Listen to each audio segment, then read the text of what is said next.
In 5, 4, 3, 2, 1. Welcome back to I Think Podcast. Kita belum apa-apa dah. Belum. Lucu ya. Halo Arnold, terima kasih Enggak. Lu udah datang berkali-kali ya soalnya.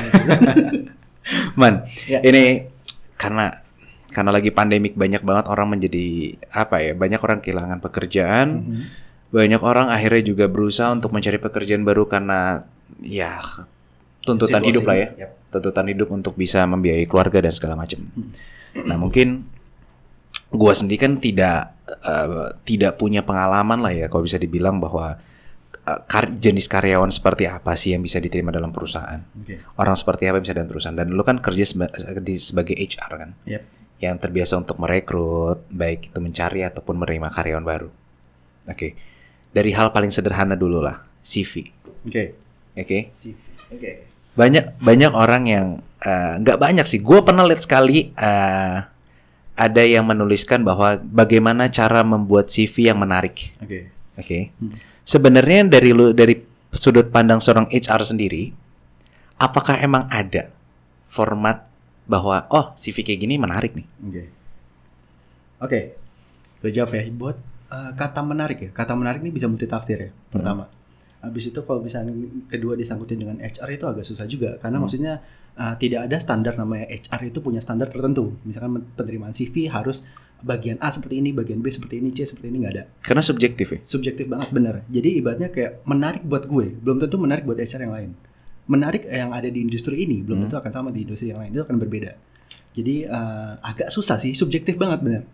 Karena gini, bener nggak sih, maksud gini, sebagai seorang HR pun aja, lu kan punya kepribadian juga masing-masing kan? Bener. Berarti kan ada keterikatan atau ketertarikan yang berbeda juga sebenarnya. Bener banget loh. Jadi maksudnya gini, kalau misalnya keterikatan juga gimana ya? Kalau misalnya kita lihat CV ini, ada tipikal orang yang lihat CV kayak anjay, kayak banyak banget slide-nya, masa? Banyak banget page-nya kayak masa? Gitu. Rata-rata makanya sekarang kalau misalnya kita lihat kayak pelatihan CV kayak cuma 1 atau 2 lembar gitu ya. Yang secara visual tuh enak banget dilihatnya gitu loh, kayak oh ya udah ini menarik nih gitu. Abis itu dari ngeliat foto orangnya menarik. Abis itu kedua cara penulisannya juga oke, panggil lah gitu.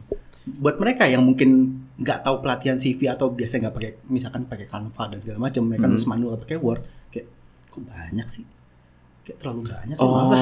Oke. So berarti gini, berarti menarik itu bukan masalah secara invisualnya berarti kan? Berarti kan bagaimana ada yang gue sempat dengar bahwa pada saat orang bikin CV, HR itu cuma punya waktu sekitar 3-5 detik untuk pertama kali untuk screening pertama kali kan. Sehingga akhirnya katanya yang benar atau tidak bahwa yang penting adalah orang itu tahu nama lu dulu dengan ada nomor telepon lu dulu. Bener gak sih? Sebenarnya subjektif juga sih. Itu masih subjektif lagi berarti kan? Juga, karena maksudnya gini, gue tuh sebenarnya nggak nyemplung 100% di bagian rekrutmen kan, tapi dalam prosesnya gue tetap ikut screening dan segala macam.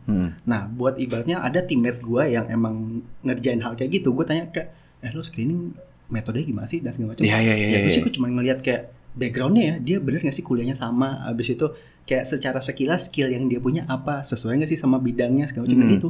Kayak ibaratnya, tapi lo ngeliat nggak sih kayak kalau misalnya lo cuma punya waktu, lo harus rekrut orang dalam waktu 1 kali 24 jam ya. Besok kalau sudah ini kayak, ya tetap aja gue pasti ngeliat backgroundnya. Jadi kayak bisa beda-beda. Gue misalkan tanya orang kayak, gue kalau mepet iya sih. Biasanya gue panggil dulu 5 orang gitu.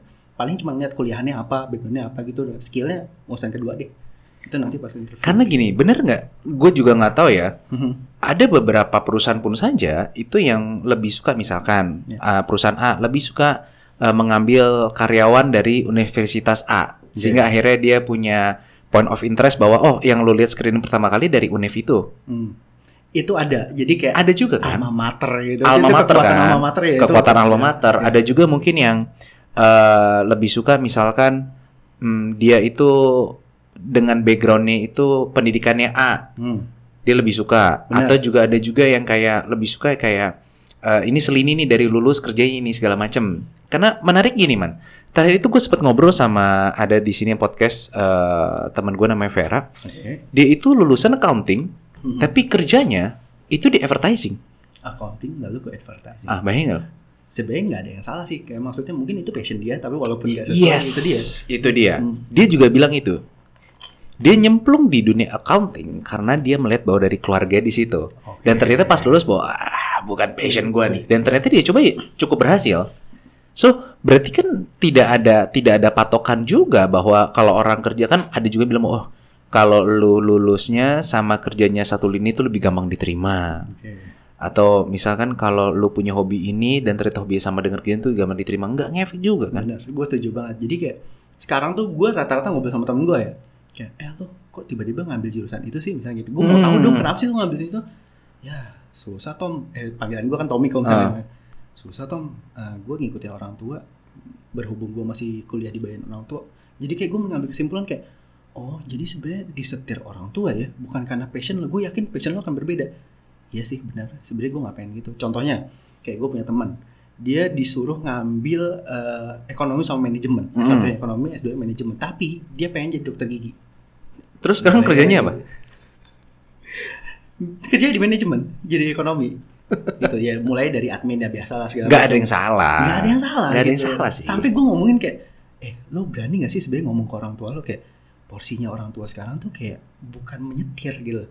Kayak ibaratnya ngasih tahu apa yang baik dan salah buat anaknya gitu kan, dan kedepannya kayak gimana sih tantangannya gitu. Jadi kayak harusnya lo bisa counter sih orang tua lo gitu, karena kedepannya hidupnya ya lo yang jalan sendiri. Tapi kan gak semua orang tua bisa gitu. Itu dia, bener. Tapi maksudnya semua orang tua itu gimana ya? Harusnya setiap orang tua tuh cuma butuh pembuktian. Okay. Kalau anaknya bisa counter itu dengan alasan yang logis, harusnya kayak oh iya juga ya. Ya anak gue yang akan jalanin gitu ke depannya. Gue udah gak patut lagi untuk nyetir dia gitu.